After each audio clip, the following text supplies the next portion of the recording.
Get your boots on, kids. It's walking simulator time. Now, I've got no beef with walking simulators. We've played a few and even mistaken games for walking simulators due to hipster aesthetics. They're fine as a genre, a nice blend of the cinematic and interactable. That said, much like the films they imitate, they live or die by the story. Off the bat, the suicide of Rachel Foster leads with ominous branding. A worn font reminiscent of blood, a matching discarded retainer invoking a preteen victim, and of course, the title. Bold title, honestly, in the age of unaliving, though right on the market for a true crime addled population. The ice white background and the hotel images from the Steam page leans heavy on The Shining, in much the same way Still Wakes the Deep leaned on The Thing. Perhaps we'll see plot overlap. For hesitancies, the mixed review status is right in my face, so it's hard to not have my perception colored a bit. It's also published by Dalek Entertainment, the same publisher as the Lord of the Rings Gollum, and it's crazy how often I have to bring that game up. Don't get me wrong, I'm sure they have some bangers. Bloodground looks cool, but yeah, the odds don't look in Rachel's favor. The game starts with a sensitivity notice, not unexpected for the obvious subject matter. An ambient acoustic track plays, the menu showing off a desk with books, a warm NASA mug in the forefront, glasses.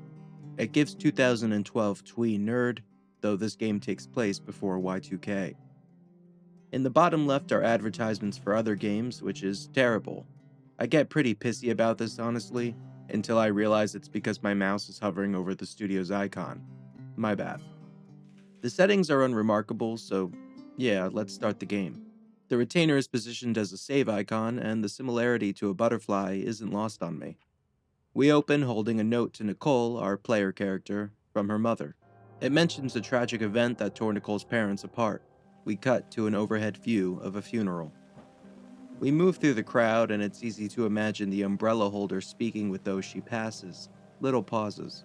This is a striking way to convey the intimacy, but also the anonymity of funerals.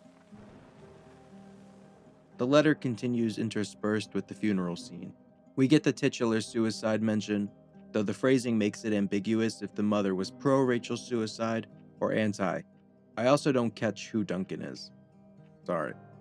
As the letter closes, the mother begs Nicole to sell the family hotel, use the money for loans, and then send the rest of the money to the family of her father's dead lover. Normal behavior. The letter pointedly and awkwardly notes that the mother is Christian, as does the front and center cross on her casket, so I wouldn't be surprised if this takes a religious person is actually bad bend. A winter driving scene hypes up a once-in-a-lifetime storm, though the acting is rather stiff. The bad weather crossing Montana is amassing all the characteristics of an atypical storm. The bad turn is proving worse than expected, with above-average winds and snowfall, especially forecast for Helena National Forest Natural Reserve. The National Weather Service warns residents to follow all instructions given by local authorities and to avoid all unnecessary travel. Don't make unnecessary journeys. Don't take risks on treacherous roads. And don't swim in the sea. We cut to inside the hotel, seemingly in the garage. The smell. It's all I remember from the night we departed 10 years ago. Nicole speaks, expositing that she hasn't been to the hotel in 10 years since the night they fled. It's all very on the nose so far.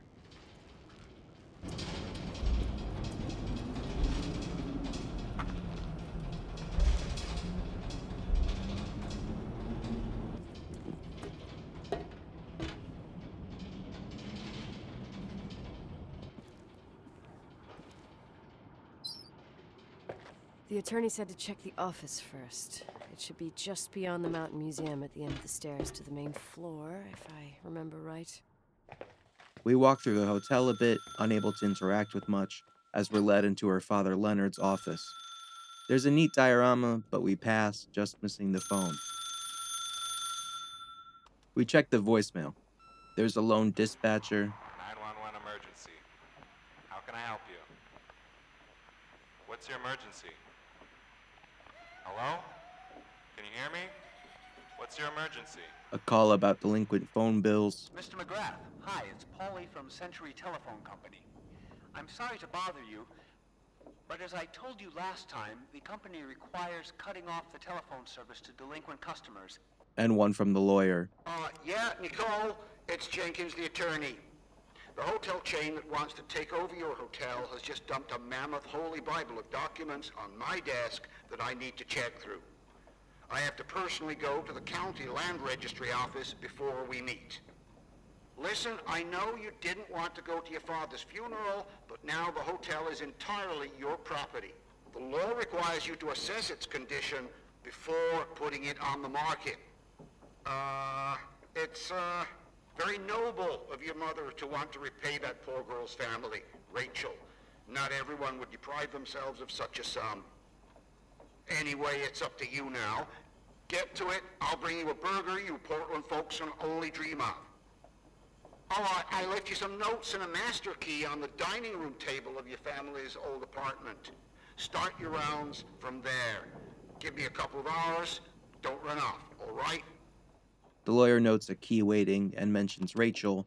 I guess everybody knew Pops was for the streets. We should have hired a decent attorney from Portland, Mom, not this potato head. Come on, let's do this.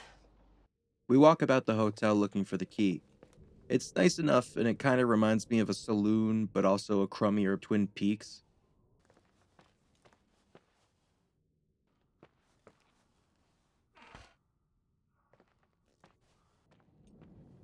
On the first floor, we find the master suite, the table from the opening menu to the left. We find our father's last will and testament. From it, we learn our mother is Claire. Leonard's office nook is covered with astrophysics books and calculations, so he was probably an astrophysics professor or a schizo. I wonder if they're setting the parents up as faith versus science. We find Nicole's old room where she comments again that it's been 10 years. God, everything's here exactly the same as when me and Mom left 10 years ago. It's so... Doesn't matter. Quick tour, nothing more, Nicole. That would make her at most 25, though her voice sounds like she's in her early 40s. I look through the set dressing as the radio warns of the storm, but the objects have no flavor text or secrets. Pointless. We find the key mentioned. This is the manager's key my mom wouldn't give me when I was little. I'll need a master key for the guest rooms, though. A phone rings as we're about to step out. What is this, a joke?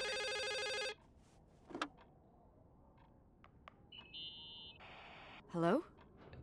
Can you hear me? Is this Miss McGrath? Wilson. McGrath was my father's.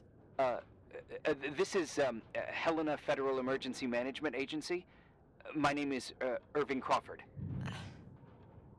Mr. Jenkins told me you'd be arriving. Any reason for your call, Irving from Federal...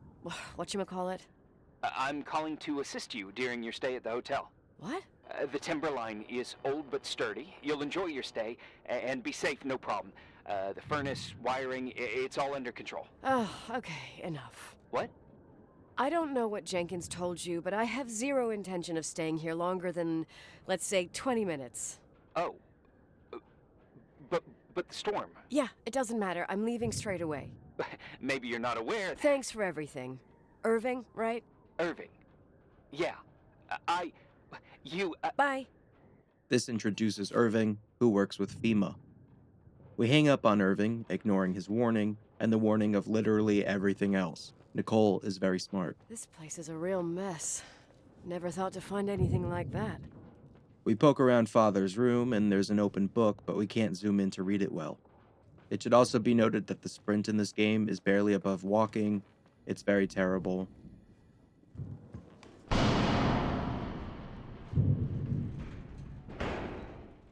A loud noise startles, and the game tells us to run, so I run towards the garage to get to my car. Checking the map, we were actually supposed to go towards the noise, so I trek back upstairs to the overlook. I fear my survival instincts will be at odds with Nicole's.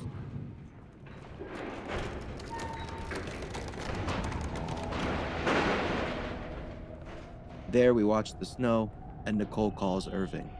Hello? Hey, you still there, Irving? Huh? Oh, yeah. I'm still here, Miss McGrath. I mean, Miss Wilson. When you said this shack was sturdy... Oh, that's what I was trying to tell you before. Around these parts, the weather... How much time do I have to move? The snow piles up pretty quick, and some parts over 3,000 feet are already icing over. I gotta risk it. You're not thinking of taking the car? We get to make our first choice, though I doubt it matters. Yeah? Nicole, listen. If your car breaks down, we can't come get you. Not even with tanks. Whatever happened to Miss Wilson? Sorry about that. I just, Nicole is fine. That said, thanks for everything. Again. Thanks.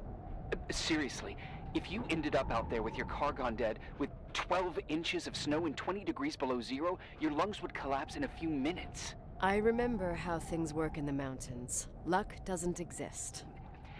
As a FEMA agent, I have to insist... You know, you're not the first man. To do what? To try and stop me. Hey, wait! Bye! The line about men telling her what to do is groan-inducing, What can go wrong? I have a 1986 Dodge. though the line about the Dodge is vaguely funny. In the garage, Nicole can't find her keys. She suspects somebody may have taken them. Paranoia sets in. Tell me you changed your mind. You there? Uh-huh. Oh, yeah, right. It's a direct line. I can't find my car keys. My fucking car keys. I left them on the seat. You sure? Think so. Maybe someone... No. Listen. This office is about 12 miles from the hotel as the crow flies. It's 40 miles by road. There's nothing or no one in between, and that's not a good thing right now. God damn it, I knew it. Maybe the keys are in your pocket. Wow, that didn't even cross my mind. Only trying to help. Yeah, that was kinda bitchy. No problem. The banter between Nicole and Irving feels reminiscent of Firewatch, only we're playing as Delilah instead of Henry. That's not a good thing. This place. I vowed to never come back. Listen, I might only be a voice, but remember I'm here for you. If you need me, just call. Seriously. Ugh, fine. I find myself checking the map just to know what to do next, objectives unclear from the dialogue. Nicole has no keys, no way to leave, and yet the next goal is to open the garage for some reason. We call Irving again. I can't open the garage door. It's a conspiracy, damn it. Stuff freezes up with the cold. I have to get out of here. I'm not sure you get it. Look, I left this place 10 years ago. I had no idea I would have to come back here, let alone stay a night. Nicole, I know your story. Everyone in the valley knows it. Your father, Rachel. I haven't heard that name since I left. I didn't want to be out of line. Don't mention the past. Okay. For someone who doesn't want to talk about the past, she sure loves bringing it up constantly. Trapped, we accept our fate. Hey, found anything useful? No. It's probably only for a night. The conditions might get better tomorrow. They might? Look, I'll be on duty all day. Call me when you want. Even just to talk. Okay. Oh, thanks, Irving. Just doing my job. Nicole, Yeah. if I may, What? I'd like to give you some advice. If it comes with the job. You're safe up there. Just relax. It'll be fine. Okay. Later. I can't believe it. I'm stuck. Shit.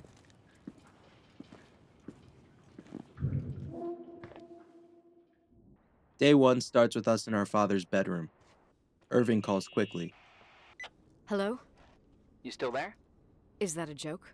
Yeah. Well, you're improving. What's up? Oh, nothing. I mean, just wanted to say, you got everything you need to have a smooth night. But you should take a look at the main power system. You know, no one's been up there since... Leonard's death. 5 days might not seem like much, but the timber line has an age. I don't know. When I lived here, I was only a kid. I can barely find the bathroom. Well, that's a good start. Like, at least I won't wet myself. Um, no, I didn't mean... Don't blush, kid. I was just kidding. Oh, I just... I'll call if I need you. He warns us of the faulty power grid, so that sets us up for our next task. We find a family drawing, and I too always write my parents' actual names. We go to turn on the furnace, and instead, Nicole tells a story. Irving? Are you at the furnace? He's waiting for me. He's down there. What? Who? Old farting ghost. Wait, what did you say? Old farting... I used to hide down there with hotel guest kids and wait for old farting ghost to come and get us. Farting... the furnace? Yeah. When Leonard found out, he almost choked laughing. Your father laughed about stuff like that? Yeah. Well, that's long gone. Incredible. Post farting ghost, we activate the beast. Old farting ghost, you rank spirit, wake up!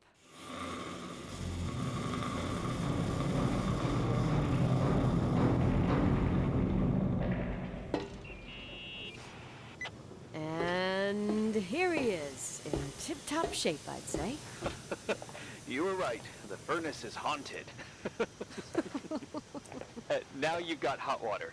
You have no idea how grateful I am. Just doing my job. We walk around the basement, nothing obvious to do next. We find a spooky tunnel, taking it. It leads us to an old chapel, and the faith versus science thing becomes a stronger contender. The cross on the wall is just labeled Jesus, which is odd because it's not even a crucifix. Nicole and Irving say nothing at all during, and the script is clearly on rails. We head back, and the little alcove near the stairs looks sus. As we return to the first floor, Nicole pushes to go to bed, heat restored. Give me some good news. Just letting you know that the rooms will heat up before the hallways. I just want to go to bed. Did you find a room you feel comfortable in? Yeah, my old room. It's exactly like I left it. Leonard cleaned it, but he didn't touch a thing. Same as you left it. Exactly. How does that make you feel? They teach psych classes at FEMA. Well, just being nice. Before she sleeps, we call Irving again, our now codependent buddy. Irving Crawford, FEMA. Hey, Hey! listen, I just wanted to say, if I came across as obnoxious, No problemo. I get it. it almost feels like I'm getting used to being here again. Whatever. Forget it, I'm beat, and I'm rambling. No. From the rumors that went around the valley about when you left the hotel, and all that rush, well... Right, I forgot. The Wilsonian mythology. Sorta. Now I'm just gonna chill in my room with the posters of my favorite bands, playing my old bass, totally unplugged. You play the bass? I suck. I wanted to thank you. Knowing that I'm not alone here is a huge deal. Yeah, well, thank you for, listening and not freezing to death in your car. So I owe you my life then. Wow. It's just... Your job. I know. Night. Night. I try to sleep, but I can't. It literally takes me eons to figure out I have to interact with the bass guitar, like Nicole suggested in the conversation. It's stupid.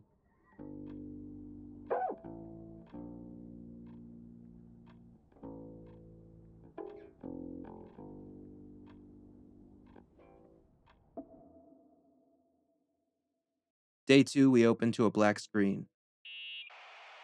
Morning. Good morning, Nicole. Get any sleep? I was wide awake for hours. Then suddenly, darkness. So, any news? What? I think it's just the early morning until the conversation ends and the screen is still black.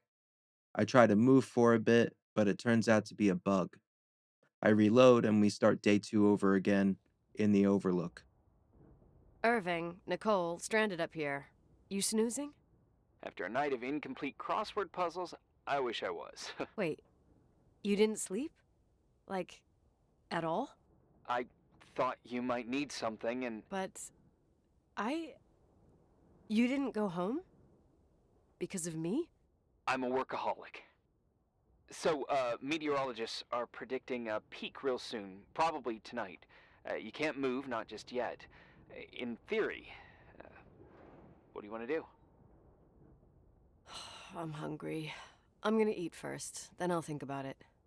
It's time for you to take a tour of the pantry. Deal. I could eat a horse right now. The baked beans will be scrumptious. With a new task to get food, we head downstairs. The food in the pantry is less than ideal. On the hunt for the freezer, I find the pig bathroom, but we'll ignore that for now. And maybe forever. We go into the freezer, finding beans. It closes.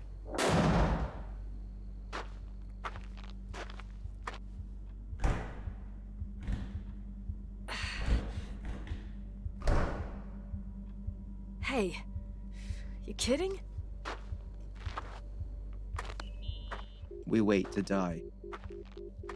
Shortly after, it unlocks, and as we escape, Irving calls back. Oh, I almost forgot.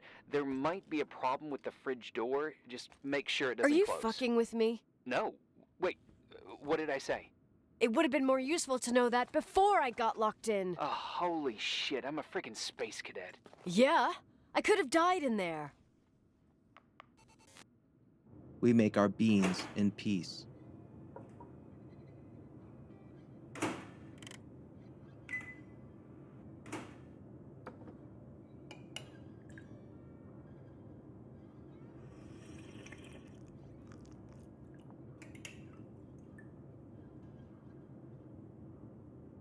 Sorry to interrupt your continental breakfast.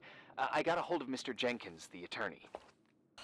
I am only taking good news today. Otherwise, let me eat. Up to you. Thought you'd like to know. Oh, come on. He called 911 after just a mile. Well, I might as well finish the inspection. I can do it without Jenkins. He told me to give you a message. Here it is. He says to... This is a swear word, and you don't need to hear it. Nicole, at this point, start assessing the general conditions of the hotel on your own. Jot down what you want to keep. I recommend you start with the second floor. It's surely the most damaged. Please, only call me if you've got good news. Full of beans, Irving passes along a note that the lawyer will not be joining us. We start the inspection ourselves with the second floor. We find some mold and a handprint that looks like a face. The west wing is cut off, so we call it in. Here I am. What's up? The hallway on the second floor is cut off. The door to the west wing is locked. Your father started renovations, but he didn't get the bank loan and had to stop. Leonard's attic is at the end of the hallway. His man cave. I cringe. Does that mean something to you?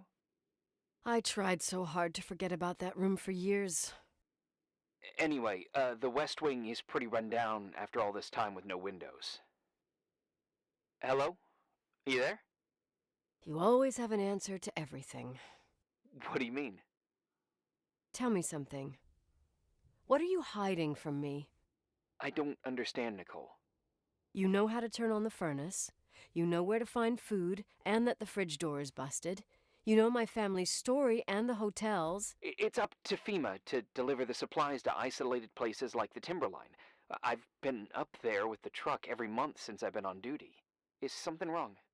How should I have known that, huh? I don't know. I don't know what you know and what you don't know. What difference does it make? None. I'm sorry if I upset you. No one can upset me. I cringe. I better keep doing the inspection. We find a weird book with a plunger, but I don't know if that's related to anything. A mystery man calls us on the landline. Yeah? Hello? Who is this? What? What did you say? Rachel is still there. Don't sell the hotel. Is this a joke? Who is this? Don't do anything stupid.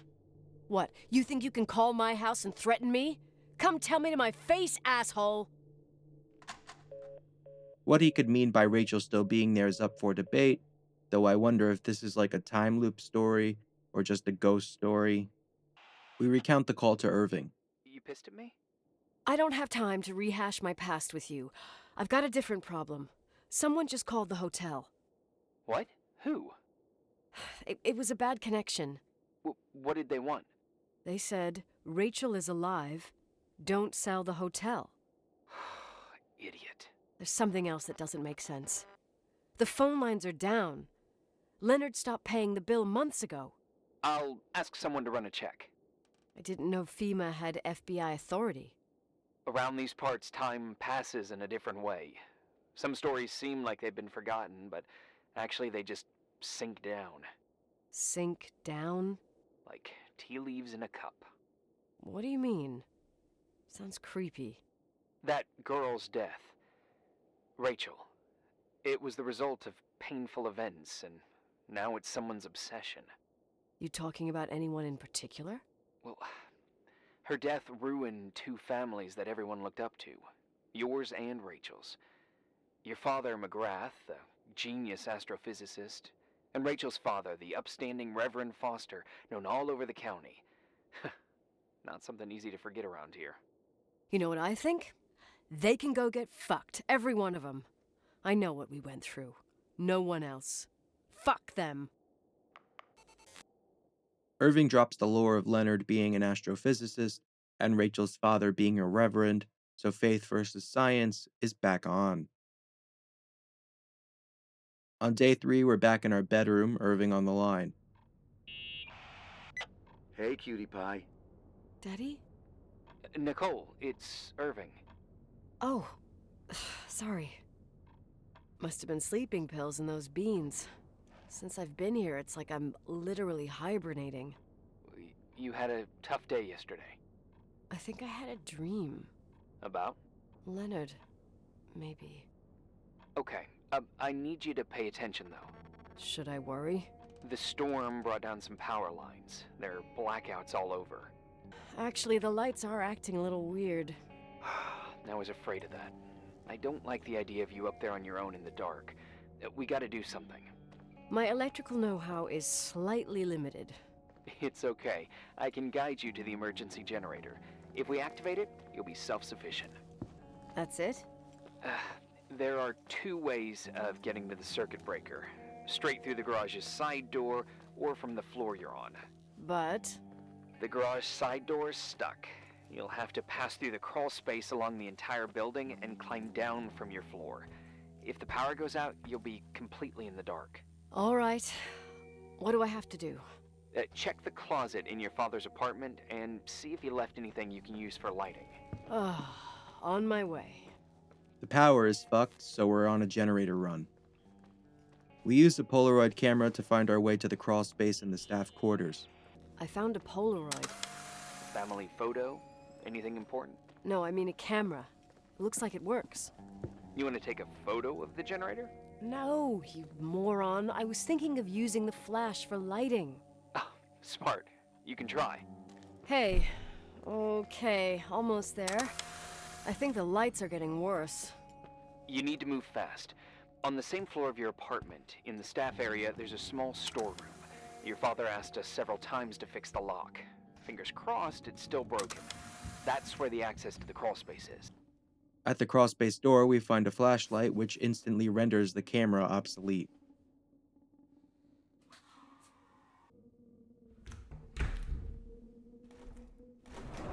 We talk with Irving as we go, but it sucks to have to wait for the convo to finish before we can open the grate. Perfect. I got the flashlight, sorta. I got my breadcrumb trail, more like my cable trail, whatever. I can do it. All right, yeah, easy. Does it?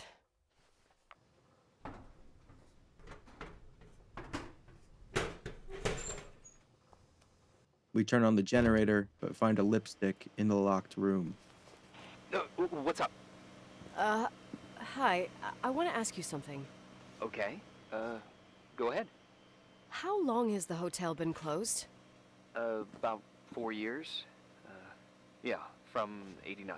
I mean, did anyone think about doing a thorough clean of the basement? Don't know. Probably pretty rushed. Why? I found something. Another Polaroid? A lipstick. Huh. What's a lipstick doing here? It's a lipstick? You don't get it. It looks really old. I remember this brand. The girls at school used it. Weird. What? It didn't dry out. I could even use it now. It's perfect. I'm afraid I don't get it. Irving, this brand doesn't exist anymore. It's been, I don't know, 9 or 10 years. Strange someone should wait 10 years to open a lipstick just to use it, don't you think? Why are you telling me this, Nicole? You want to get pretty there with the generator? Are you crazy? Nicole, it's just another one of those things customers forget. Well, yeah. You're probably right.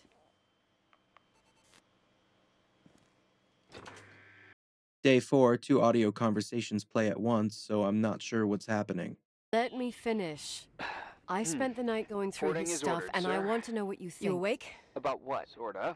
You obviously know more about this place than I Get do. your coffee? About For what went once, on here. I don't need since it. I left, at least. I gotta talk to you about What do you mean? something. It evens out with Nicole pushing for figuring out the mystery of Rachel's death. Someone calls me and says Rachel is alive. Then a lipstick appears out of nowhere. It feels like something weird's going on. Rachel is dead. I really don't know what to think. It's just that... Look, the storm is dying down. You'll be able to leave soon and go back to your life. And you can forget about the whole thing, like you did 10 years ago. What do you care about this old business? It's not worth losing sleep over just to play detective. I'm not busy at the moment. I want to follow my instinct. Haven't done it in so long, and it feels like things don't add up here. Okay, let me hear what you're thinking. If there's one thing Leonard taught me, it's that you've got to listen to what's buzzing in your head. First, it might just be a confusing noise, but if you connect the dots, then it starts making sense. And right now, I've got a beehive in my head. All right, let's go hunt some bees then. From Nicole's skitzoboard, we learn that there have been sightings of Rachel since she died. We also learn that she was pregnant when she died. A note calls Leonard a pedo, suggesting that Rachel was Nicole's classmate. Confused on what to do next, I reload the chapter, figuring the doubled up audio was the issue. I'm not thrilled with this. 2 softlock bugs in swift succession is not a good sign. This works, and we examine the 3 desk clues with Irving. Remember the lipstick I found downstairs? Yep, you made a big deal about it. It doesn't smell. Should it? After they've been open for a while, lipsticks smell really bad. Maybe there's been other women. I mean, Yeah, sure. Leonard ruined his life over a 16-year-old, became a recluse, lost everything, and in the meantime, he supposedly had another lover, maybe even 2. Could the cold have preserved it? Possibly. Anything else? Hey, I found a book in Leonard's things. It's a collection of poetry, but it's got notes written in it. Did your father write them? What do they say? Dates, notes, thoughts. Listen to this. Today I saw Rachel. Or Rachel is sad. Or Rachel says she feels alone. He kept a diary about her. But the book was printed 8 years after Rachel's death. Do you mean it's like he was talking with Rachel after she died? As if he saw her. Well, I mean, there must be an explanation. Of course, there's an explanation for everything, and we've got to find it. You know, I can't stop thinking about Rachel's father. Reverend Foster. He was a very strict man. Harsh, even for pastor standards. He and Leonard spent hours debating the nature of reality, the universe, and God. Well, opposites often attract. Do you ever see him? Rarely. He gives a service once in a while. Back in the day, I thought he was a kind of reptilian with a human skin suit. His daughter's death destroyed his ego. His faith made him even more cynical and lonely than he already was. I can remember him demanding total perfection from Rachel. That was insane. You don't think he could have harmed his daughter? Hey, no. But even Reverend Foster is a player we shouldn't underestimate in this story. Just saying. Right. We move on to the wall clues. This article from a couple years back, there's a statement by some girl who affirms she saw Rachel in a hallway at the Timberline. Who's this girl? A classmate, Glenda Ferguson. I tore out the page. I think the magazine was MT Woman. Nicole. That's a gossip magazine. They would sell their mother, even their cousins and nephews, just for a bunch of new readers. But she was a classmate. She couldn't have been wrong. Rachel fell 90 feet into a void. She can't be alive. I thought I was the skeptical one here. So, listen to this. Graphologists doubt the authenticity of the suicide note left by the girl. Who said that? An investigative journalist. The article came out a year after her death. You think it's a setup? Perhaps. Okay, I'll hear you out. I found a copy of the local paper, dated December 29th, 1981, the day that the body was discovered. According to the forensics report, Rachel had been dead for days. She was 9 weeks pregnant. Yeah, that was the official version. Okay, I'd say that's enough. Yeah, that's enough for tonight. Today, or what the hell time is it? You think there's a lot to dig up in this old story? Maybe, maybe not. Until I know exactly what happened. Any objections? You don't need my approval. Good job. You're getting the hang of it. But sometimes it's better to leave the skeletons in the closet. Once they come out, you never know what they'll have to say. It's a risk I already considered. I can handle it. Hard-headed like your father. Trust me, at least on this one thing. Go to bed. You need it. Agent Crawford, this bit of advice. I'll follow it to the T.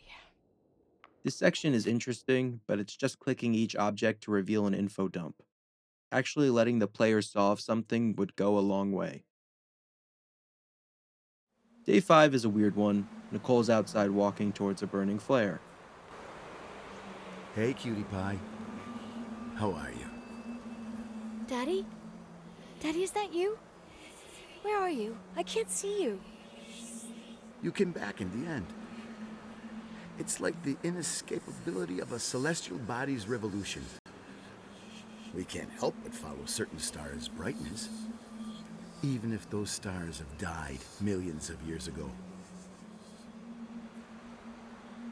Daddy, I missed you so much. Their light is alive, and it reaches us. And those stars are alive and dead at the same time. What are you trying to say? I don't understand. I can't see you, Daddy. Listen, sweet pea. My sweetheart. Listen to my voice. It's important. I can't see you. Where are you? Where are you? You know how much I love you. I know, Daddy. I've always known it. I love you too. Say it again, please. I love you. I love you. I love you. I love you. Rachel, Rachel, Rachel, Rachel, Rachel, Rachel. As we reach it, the flare turns out to be the retainer. Day 6, Irving tells us about some tapes he took from the hotel. I did find something. Some tapes that were found in the main office. In truth, I shouldn't even have taken them. Trust me that... Jesus, you can be really long-winded. Yeah, you're right. Sorry. They're tapes about haunted hotels, weird and mysterious stories, stuff kids like. With these guys who call themselves ghost hunters. Ghost hunters? Did they hear about the old farting ghost? I'm not sure, but they went on a tour of old buildings in the county, and they stopped by the timberline, too. Whatever, let me hear it. Okay, but I'm warning you, it's kinda... well, listen for yourself. We are about to enter a nightmare hotel, a place full of deceit and secrecy where terrible lies were played out. Nah, I don't like that. I'll do it again later. Stan, where'd you leave all the gear? Room 1. I stuck a piece of tape on the door. I didn't get that. What room? I got a buzz in the headset. Damn microphones. 117. Danny, what's that stuff in camera? It's giving off a glare and burns out the frame. I told you no tricks. It looked like the reflection on a mirror. What'd you smoke this morning? What the fuck are you two up to? Cut the crap. You freaking me. Holy shit, there it is. What happened in the end with the TV show? Never aired. Some say they ran off, ditching everything there. Yeah, but they mention a room on the tape. I'd like to take a look. They were from an old ghost hunting show, the host mentioning something about room 117. We head over and find it barred shut and in need of a screwdriver. We head downstairs. Some of the doors are reset, so we poke around. There's a strange conversation by the pig bathroom about what the characters look like. Did you think about the identikit? Uh-huh. And? It very much reminds me of Firewatch. I imagine you kinda like Tom Cruise. Sexy smile and athletic build? More like short and immature. Shucks. Your turn now. I'd say a mix between Cruella de Vil, the Wicked Witch of the East, and Sigourney Weaver. What a jerk! Why? Savvy in business, dominating with men, and courageous beyond measure. Huh, well, when you say it like that. Instead, about your looks, Go ahead, I'm curious. you're like no other. But you've never seen me. Actually, I have the 82 school yearbook, and you're in it too. Oh, God, with that hair! So embarrassing! I meant beautiful like no other. Irving, Oh, all right. I'm out of here. Okay.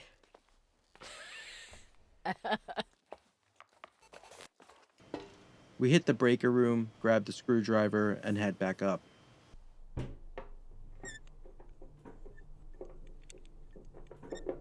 Inside, we pick up a mic. We watch an abandoned tape. The acting is terrible. Have you calmed down yet? Quit playing dumbass jokes. What does that guy do all day? Who, you mean the owner?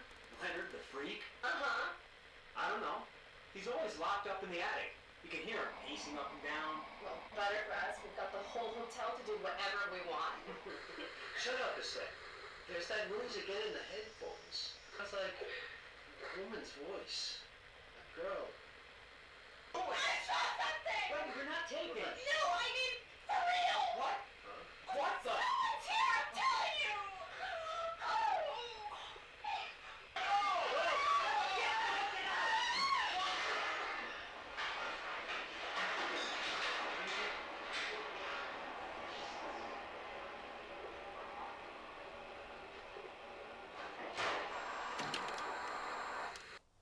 Leaving the room, Irving scares us.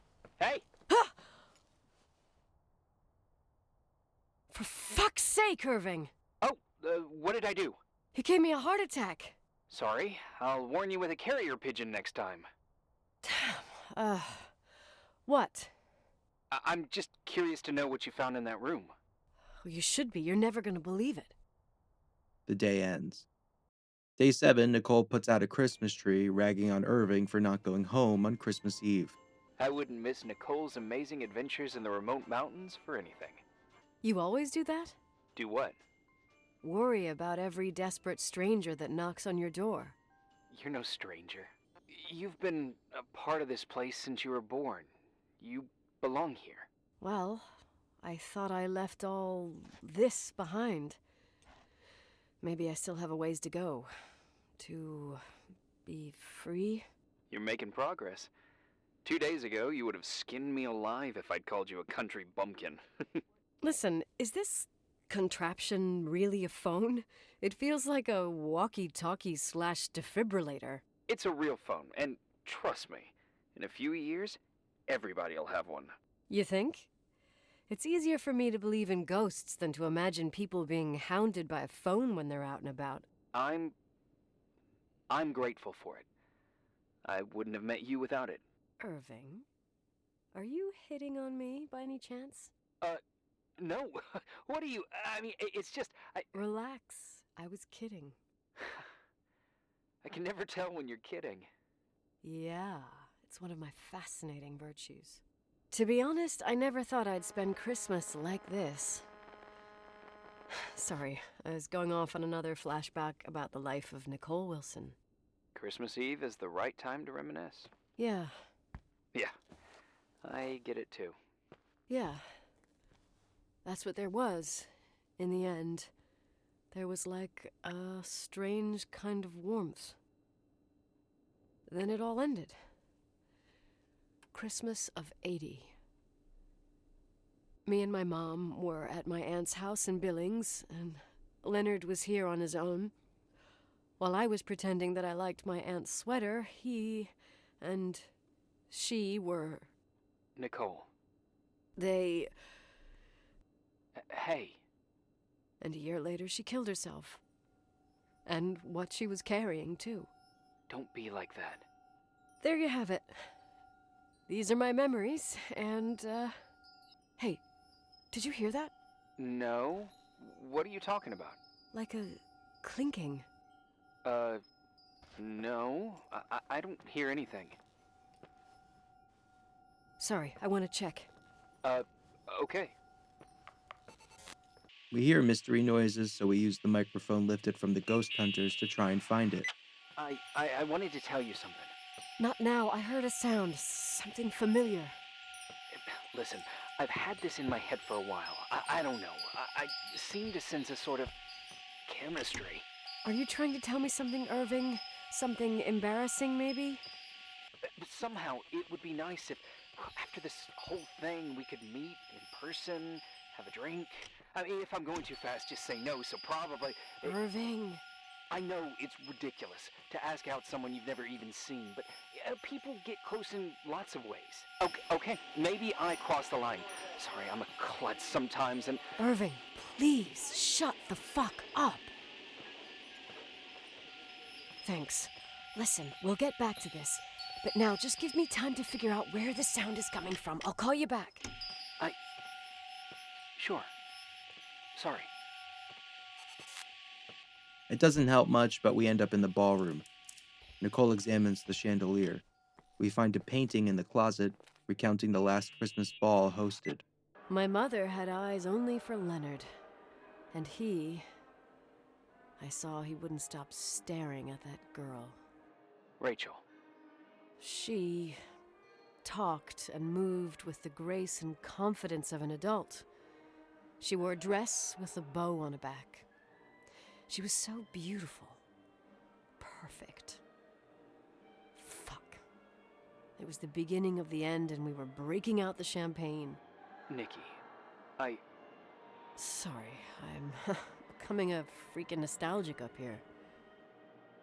Well, I can't hear that sound anymore. It's gone.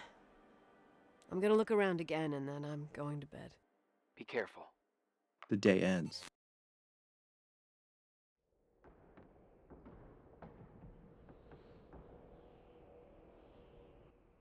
Day 8 sees us in the abandoned chapel for some reason, glass breaking. This is eerie, but the effect is lessened because we discovered this spot earlier. We make our way back to the master suite, having none of our items. After collecting them, we call Irving. Irving? Merry Christmas, Nikki! Ho, ho, ho! It's a little late for holiday greetings, but I expected that. What? Well, I thought you were calling to... Hey, is everything okay? Yes. I mean, I don't think so. No. What happened? I think I sleepwalked. Like in the old Laurel and Hardy movies? I'm serious. I woke up in church, standing in front of the lectern. Wow. Does that happen a lot? No. One doesn't just become a sleepwalker from one day to the next. It used to happen when I lived here. One time in February, I ended up outside. But no parent leaves the doors unlocked if their kid sleepwalks. I never told anyone. Sleepwalking episodes are common in children. That's not the point. I forgot all about it. Then I come back here and it happens again. If I ended up in that church, maybe there's a reason. Sometimes following your instinct is the best thing. Yeah, I'll do that. Oh, Irving? Yeah? Merry Christmas. Merry Christmas, Nikki. We're set to return, and I don't love the backtrack. Nicole talks about her mom, but long enough that we're forced to wait for the conversation to end so we can do the next thing. If I think about the church, I think about my mother. She often helped Reverend Foster. She decorated for holidays, did fundraising, and put up booths to involve the whole community in parish activities, that kind of stuff. I know what you mean. I think she found gratification in doing that, something she didn't get elsewhere, including the hotel. When we moved to Portland, she quit. Fundraising? God. Nikki? When there was a party, my mother always got out the usual streamers and decorations and stuff. She raced in and out of the church, but I never discovered where she kept all those things. Never asked? Oh, 1,000,000 times. She didn't want to answer. She said they were in a safe place. A real mystery. At the chapel, we're tasked with finding a hidden storage room based off of a riddle. Leonard was never good at keeping secrets, but he taught me a riddle to get there. Down the stairs, watch your step, don't fall apart or it's your end. Round a corner, turn around, there's your way in front of you. All that's closed can be open too if you see beyond its looks. We play the organ for fun, but it leads to Nicole trauma dumping. You want to play the organ in a church in the middle of the night? Really? We poke around a bit more. We find the secret stash in that area I suspected our first time at the chapel. Opening the secret room, we find a spooky child's room with a blackboard. Oh, shit. So, found the mystery decorations? No decorations. Is everything okay? I found something. What? It's like someone built some kind of bedroom. Irving, you there? Of course, yeah. What bedroom? Tell me what you see. Christ, Irving. What? This is all Rachel's stuff. Understand? It's her room, a replica. You don't know that. You can't know what her room looked like. Everything here reminds me of her. Let me look around. I'm sure I'll find an explanation. But my other hand's on the red phone. Keep it there, but don't make the call. I need to figure out what's going on here. In the room, we find a key. Irving pleads with us to leave, and Nicole resists. You have to get out of there right now. No, if everything in here is Rachel's, then why is my music box's key here? I know what you're gonna say, but please trust me. Get out of there. Please, you're not helping. You do realize you found the replica of a dead girl's bedroom. This is sick. This is The more things get freaky, bizarre, and painful, the more I need to figure out why all of this... We'll figure it out. With the sheriff. Once you're out of there, into a safe hotel room in town. Please, just... Listen, a bunch of strange things happened since I got here. Think about it. Phone calls on a dead line. Old lipsticks that don't go bad. Leonard's notes where he says he saw a girl that's supposedly been dead for 10 years, and now this! All good reasons to get out of there. We both agree that saving your skin is top priority, right? I've looked over every inch of this place, and there's no one. If it's true, you realize what that means. What? What are you trying to tell me? Your father... he spent years in there. In total solitude. With the weight of his family and Rachel on his conscience, he He wasn't the kind of guy to just let the past slide with a shrug. You know that too. You're joking, right? You think he did this? Think about it. That room could be an act of love. Distorted, even morbid, but in his eyes... How dare you? My father might have had a lot of weaknesses, but surely what you're saying... Leave out that he cheated on my mom. Leave out that he fell in love with a 16-year-old, but fucking hell, don't you dare even think that! He would never have built a fucking underground shrine for a dead person. Your father had changed in the end. You didn't spend time with him, but I met him, and I'm telling you. No! I don't give a shit about what you have to say. I just want you to know that... If you don't want to help discover the truth, don't call me. Post-fight, we go over the facts of the case. Okay, let me piece things together. I just found out there's a room dedicated to Rachel Foster in my father's hotel. Maybe with items from her real room. Holy Jesus, that's freaky. Some people think she didn't commit suicide, and some even think she's still alive. Maybe if I think through my steps, I can work something out. First thing, the phone call. They said Rachel isn't dead. Then the lipstick from 10 years ago turns up, still good. And then my father's various notes where he says he still sees her. If that were true, it might explain the sighting by her friend here in the Timberline. And now I find her retainer box, but no retainer. That room might not be a reconstruction. If Rachel didn't kill herself, Rachel could have lived here. But if she's still alive, why doesn't she tell her parents? Unless they're all in cahoots. No suicide, no Timberline money. No, I'm just being paranoid. And then there'd be no reason for her to live in a fucking underground replica of her room. My key in the middle of Rachel's stuff. Is it a message? Where do I fit in?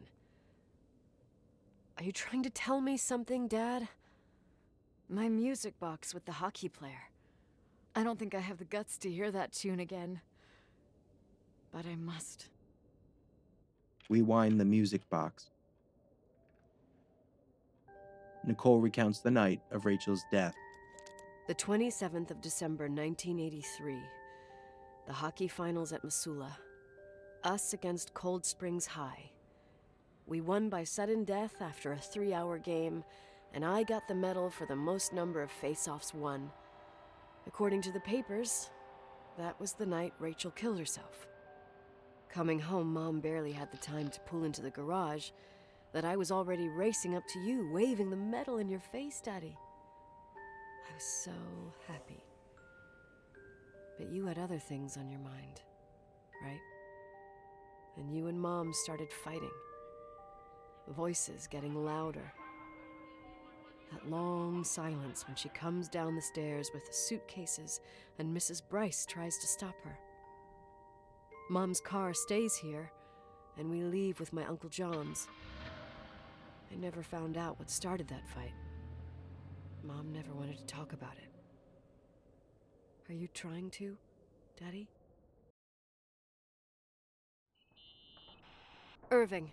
Finally. Day 9 begins, and we reconnect with Irving. I know, I told you to go to hell. I was dying on this chair. You're right. That room freaked me out. So, I looked around the entire hotel, and if there's still a chance of getting to the bottom of this story, then it's gotta be behind the locked door on the last floor, in the attic. That wing has been condemned for years. I know, I'll be careful. Okay. There are too many things that I took for granted. It's as if someone was putting pieces of my past in front of me, to show them to me under another light. Who are you talking about, Nikki? Maybe it's my father.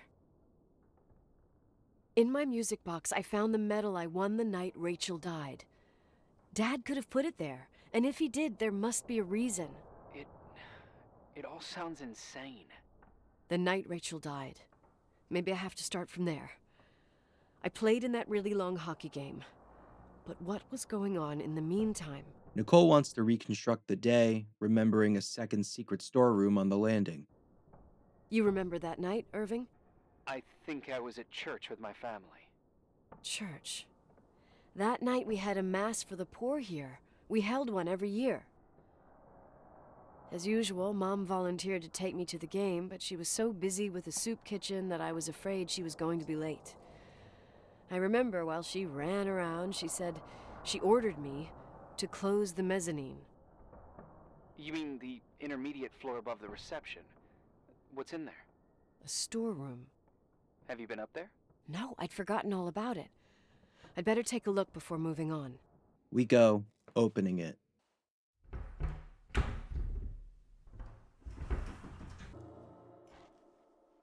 Spooky mannequins await us.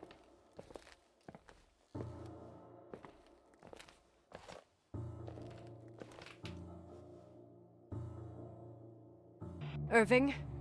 We call for Irving, but no response. Hello? Can you hear me? I'm on the mezzanine, and it's a nightmare. There are mannequins everywhere. They're set up like in a scene. There's one with a hockey stick. Wait, what the fuck? That's my stick! If you're listening to me, whoever set up this representation, I think they want to tell me that Rachel was killed? But why my hockey stick? Hello?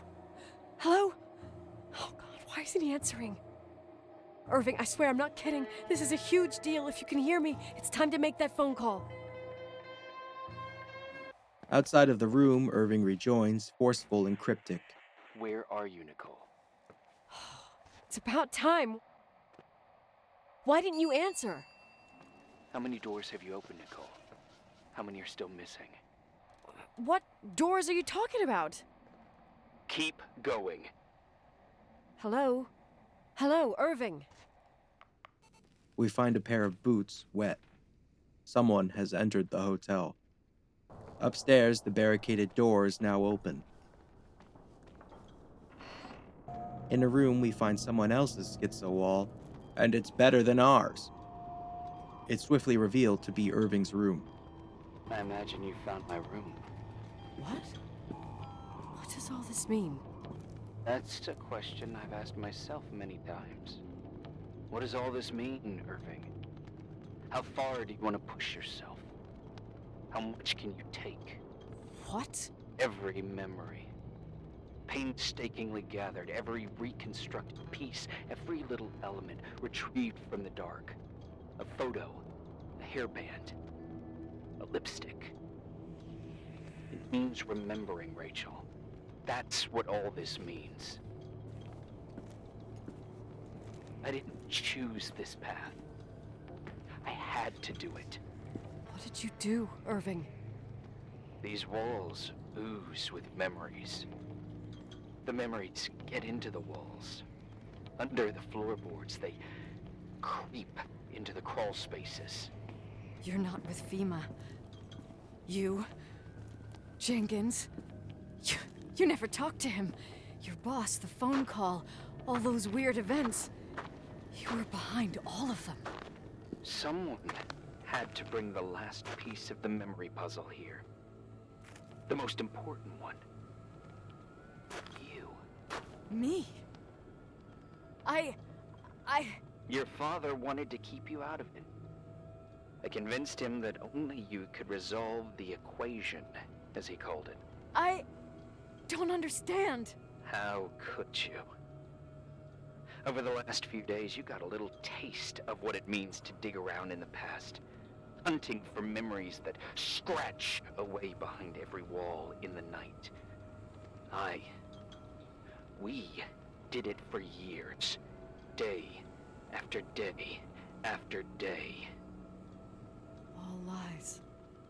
have nothing against lies. I grew up around lies.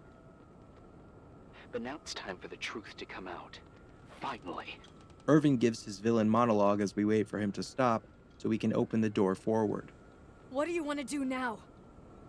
I want to tell you a story. There was an invisible boy. Like everyone, he just wanted to run on the grass, ride a bike, swim in the lake in summer. But his father had other plans for his soul. In his dark world made of silence and prayer, there shone only one star. His wonderful sister. A heavenly creature that spent hours telling him fairy tales in secret. She who told him what a free and strong man he would become one day. Rachel? She was like that. Free and strong. At the time, I didn't understand her dyslexia. Or what retard meant. It's what they called her at school. But I could hear her cry at night. I wanted to protect her. But I couldn't. One day, that beautiful, luminous creature met someone. A human being that saw her. For real. My dad. Yes. And I was the invisible witness of what happened. A love. Simply a love. Nothing more, nothing less. But that love was too much, and it would be punished. Who paid for this love, Nicole? Rachel. Rachel was your sister. Now I remember you. You were too caught up with your hatred for Rachel to notice the innocent little kid that sometimes tagged along. He reveals himself as Rachel's brother. Yes, it's true. I hated her. But I was just a jealous kid. Doesn't matter.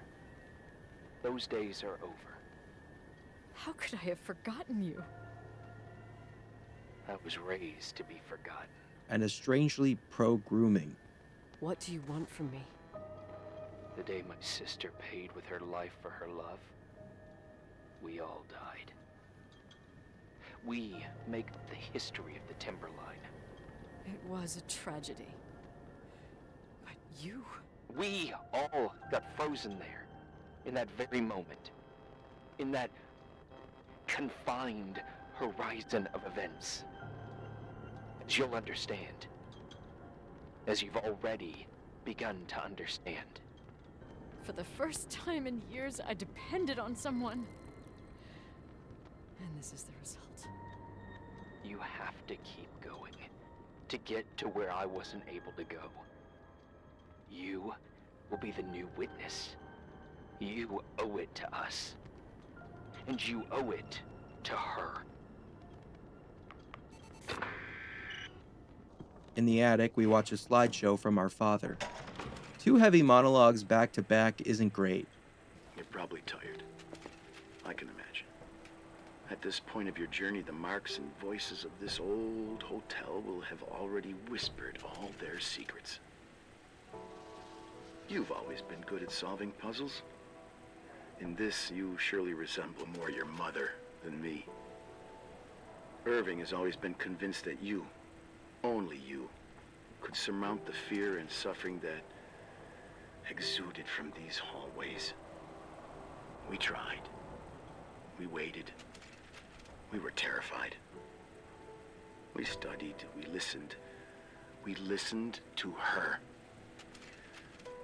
But all the love in the world wasn't enough to decipher those muted vowels, those wide open eyes, those tears of light. In your time and space, in the here and now, I will no longer be with you. But it doesn't matter. Trust me, it doesn't. I have a new theory, Nikki. Love is and remains. It is in the wood you stand on, in the walls that keep up this hotel, Who are you in talking the air about? we breathe. And sometimes it hates.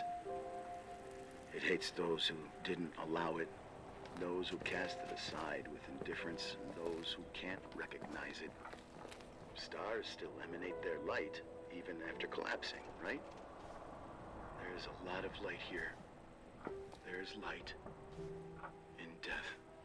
I want to free myself of all this darkness.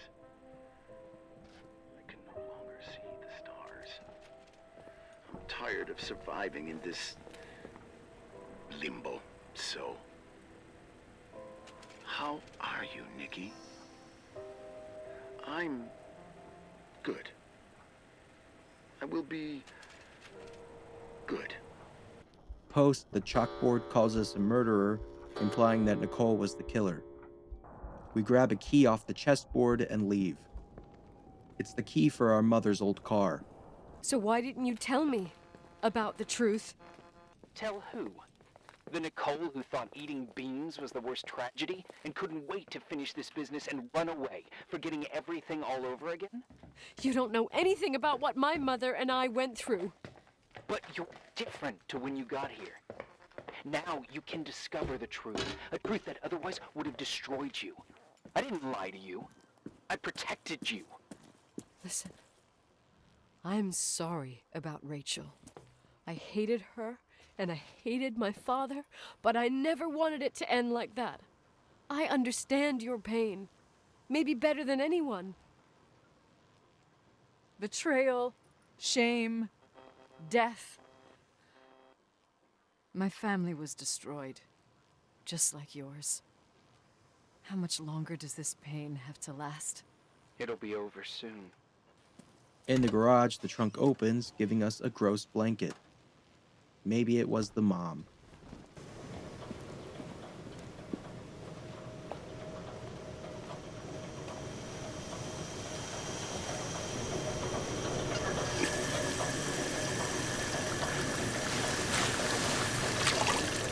We take the blanket to the sink to wash it, and the screen cuts to black.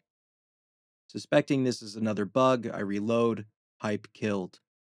Devastatingly, it starts me at the top of day 9, so I have to sit through all of that again. Irving. Since it's unskippable dialogue, I use this time to make ramen and to go on TikTok. It's safe to say the tension has been completely killed. Back at it, everything works this time, blood in the blanket. Nicole then remembers. How could I have forgotten?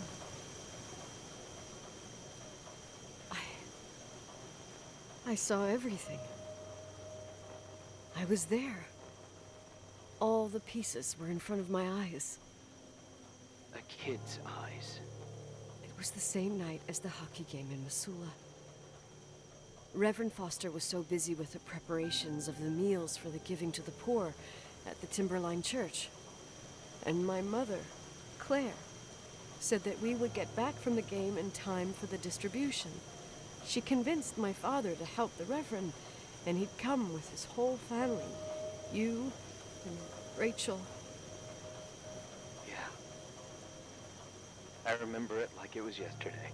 I couldn't find my stick. I panicked and I went down to the garage. Claire was there, red in the face. Her look. Her look? It was just a fleeting feeling. That's why I erased it from my memory. I had to erase it, understand? What was in her look? It just wasn't her. It was like a frightful creature. A disturbed, dangerous animal. I've never seen her like that before or after.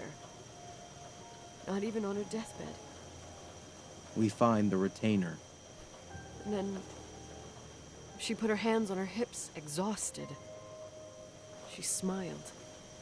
And there she was again, my mom. I thought it must have just been the impression of a moment.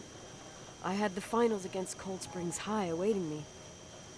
I climbed in the car, throwing my bag into the back seat. My hockey stick was there. Claire said she'd cleaned it. She'd cleaned it. Go on. No, I don't. Go on! We got there on time and I played. Best game of my life. And the last. Claire was on the bleachers encouraging me and cheering. And then I lost sight of her. For 2 whole periods, I think. And later, when I asked, she said she'd moved because Marty O'Donegal's father was getting on her nerves. But it wasn't true. Just enough time to go back to the car. Don't say it. Irving, don't say it. Don't say a thing. I don't...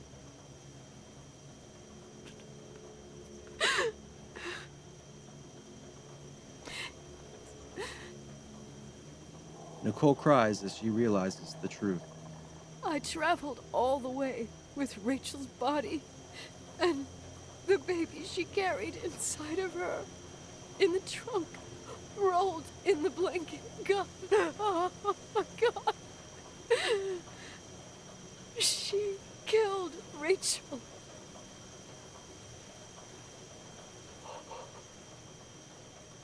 Thank you, Nikki. Irving states that he didn't know the truth and needed Nicole to do it for him. You've had your revenge. I hope all this gives you the peace you were looking for. I wanted you to help me uncover the truth.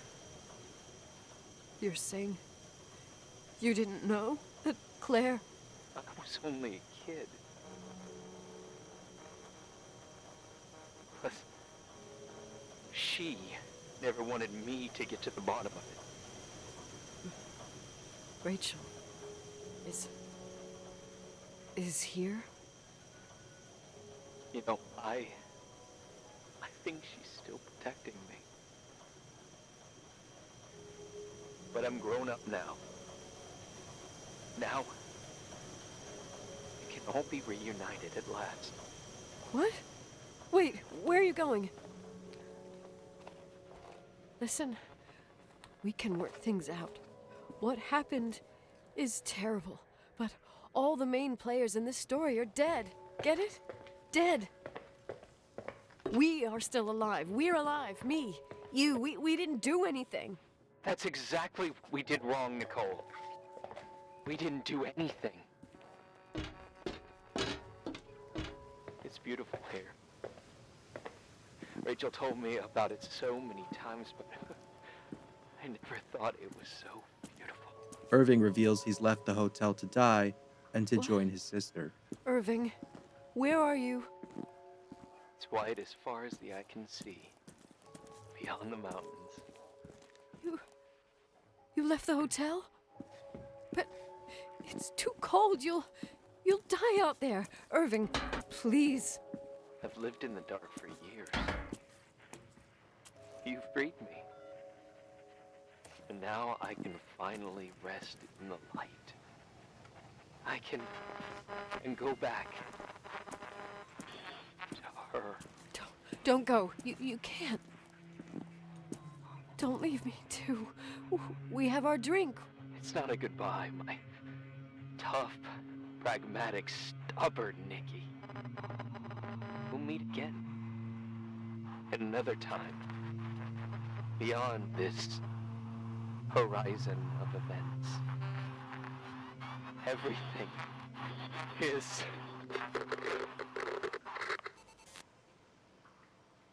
Irving? Irving?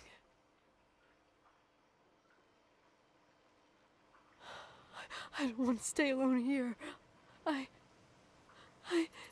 Everything seems to be becoming dark. I'm scared. Who's there? Rachel? Is that you? I see if we can leave using the garage, but the screen goes dark. We awaken in the car, phone ringing. We're holding the retainer, which is gross. Yes? Nicole, it's it's me, Jenkins, the attorney. Finally, I can get through. You don't know how many times I've tried. I can't hear you. The connection's bad. How are you? I was really worried about the storm. I'm good. Great. I'm glad. You're sure you... Listen, I don't want to sell the hotel anymore. What? In the car, Jenkins, the lawyer, calls, and we turn down the sale of the hotel. I don't want to sell the hotel anymore. You've been really nice. Your job is done. Thanks. Nicole starts talking to her mom like a crazy person. You know, Mom, I was thinking about going to the lake. Remember where we went with Uncle John last year? Daddy and I started talking about the stars. You can't see them during the day. And we can have dinner at Doc Smith's diner on the bank. Rachel and Irving could come with us? What do you think? It would be so nice to be all together. Mom, Dad, it would be so nice. I don't want to die. It's getting dark. I can't see the light. We start the car and it fills with carbon monoxide just to turn it off right after. Nicole plans to revitalize the hotel. I'll stay here with you, Daddy. Mom, we'll bring back the Timberline to its fortune together. We will be happy again, all together. Yes. Like a whole family. No more anger. And the game ends. Now that the mystery is solved, let's put our retainers in as we chomp into the suicide of Rachel Foster.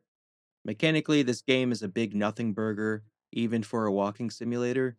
There's no quick time events of any kind, no flavor copy when picking up objects, no collectibles. It's the barest of bones. This isn't a terrible thing, but it does create a hyper focus on the story, for better or for worse. Though the inability to skip dialogue is an ever sore spot, more notable due to the amount of game restarting bugs.